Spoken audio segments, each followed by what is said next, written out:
student. So now we are going to move to the other part of the world. We are done with these three uh early civilization. We have the Mayans, Incan, and Aztec from the Mesoamerica. We witness how the science and technology evolved or developed in this part of the world. Now let's go to the Asia. So in Asia, we're going to explore the development of science and technology in China, India, and the Middle East. Okay. We all know that the Asia is the largest continent in the world. It's the home for several ancient civilizations.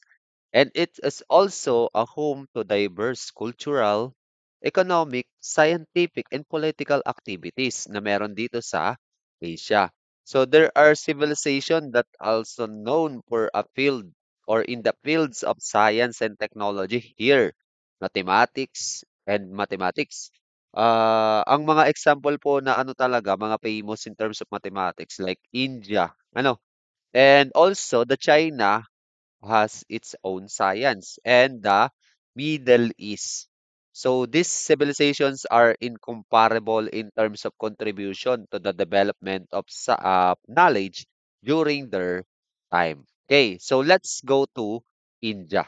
India is a Hog Peninsula. Kung makikita nyo, vast by bodies of water, ano, and fortified by mountains in its northern may mga mountains in its northern border. So the India had creatively developed useful ideas and technologies. Like for example, they are known for manufacturing iron, okay, which is considered to be the best and held with high regards in the whole of the Roman Empire that time. So they are famous in metallurgical works sa madaling sabi.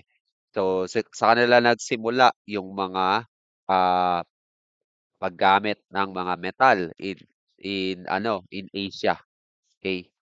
Now, according to our reference sa ating SciTech. Pero try to research more if uh, meron pang other part of Asia na meron ding metallurgical work.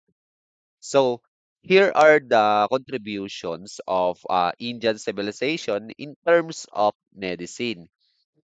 So they develop what we call Ayurveda. So what is this Ayurveda? Ayurveda is a system of traditional medicine that originated in ancient India before 2500 BC. So this is still practiced as a form of alternative medicine. Kasi dito sa Ayurveda, they discovered medicinal properties of the plants to cure various illness. For example, this one, itong nakikita nyo, this is called turmeric. And we have this one, ginger. They have claimed to have, according to them, they have medicinal properties that can cure. So in modern science, so we have to back up with the research if it can cure or not using scientific method. So, next, ancient text like this one, ito nakikita nyo dito sa anong ito, itong may yellow yan. This is an ancient text. Ang pangalan nitong ancient text ito ay Susruta, Samhita of Susruta. Ang pinakang name nitong text, Susruta Samhita. Ang nag-ano niya, nag-author si Susruta. Okay. So, Susruta Samhita ang pangalan. Pero ang writer, kasi may mga writer din naman sila, ay si Susuruta. So, what is all about?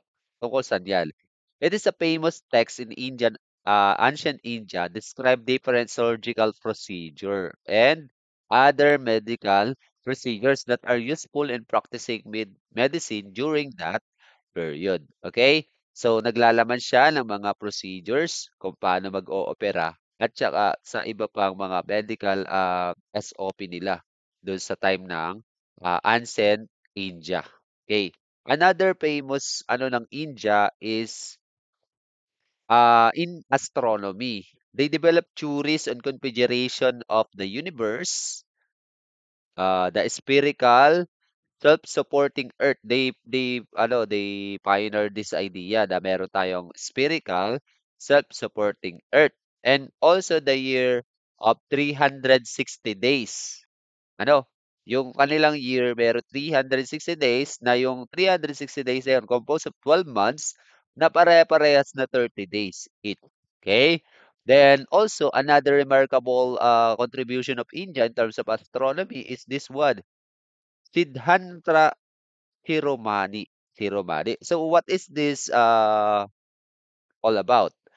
Siddhanta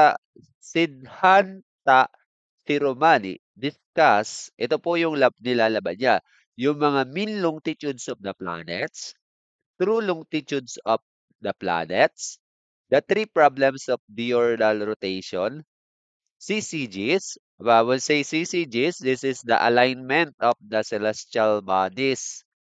Er, ah, yun yung parang ano siya, rare lang siya mangyari. Yung magpapatay-patay yung ano, Mars, Earth, mag-a-align sila ay that's called CCGs. Okay. So lunar eclipse, solar eclipse, latitude of the planets, rising and settings of the sun, the moon's crescent, conjunction of planets with each other, conjunction of the planets with the fixed stars and the paths of the sun and the moon. So, uh, in other words, lahat ng may kinalaman sa mga heavenly bodies or tungkol sa ano lang, astronomy, that is the what is being discussed in the Siddhartha Shiromani. Okay? In terms of medicine, tanda nyo, Susruta Samhita. In terms of astronomy, Siddhanta Shiromani. Okay. Another contribution ng India is in the field of mathematics. Okay. So ancient India is also known in mathematics. So according to Viz 1982 noted that the earliest trace of mathematical knowledge in the India subcontinent appear with the Indus Valley Civilization. Okay.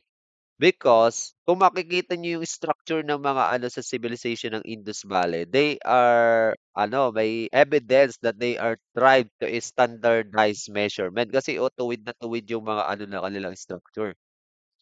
Okay?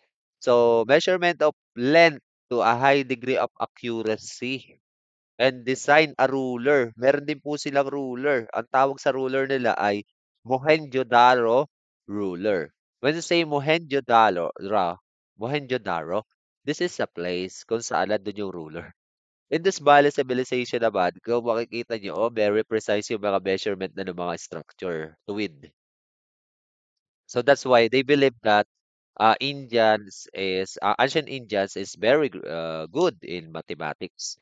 So, another may pagpapalaki ng Indians ay yung kanilang mga mathematician. Although mas kilala natin ang European, pero meron po silang mga mathematicians na famous in their times.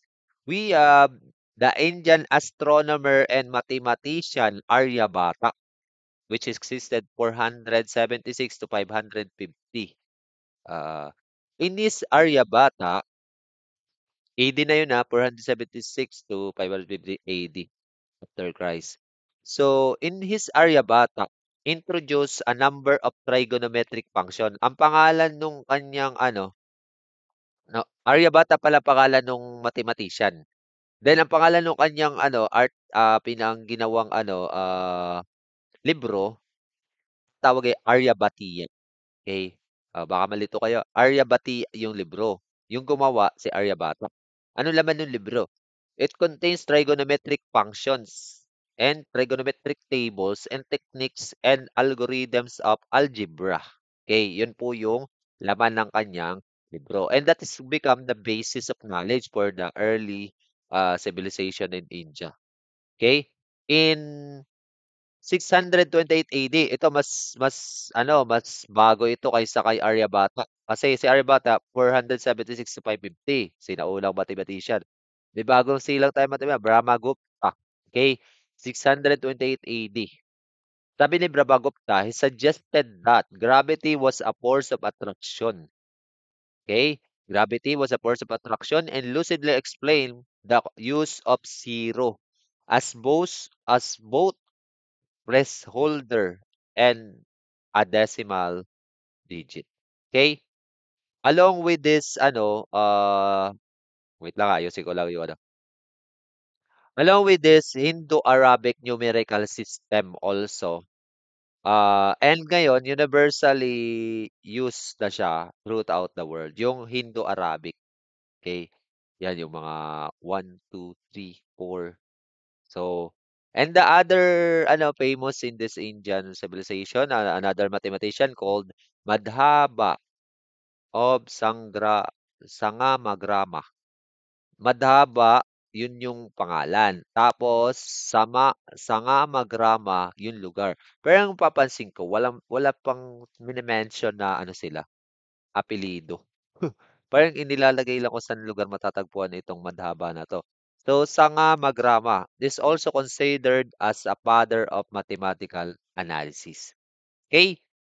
So, I hope you learn something, information with regards to our ancient Asian civilization that contributed to great to science and technology. So for this video, I finish only muna ang Indian civilization. Okay? So on our next video, at doon sa pinakang last, doon tayo magkakameron ng question. Kaya abangan nyo na lang po yung ating pinakahuli video about sa Asian civilization. That's all for this video and God bless.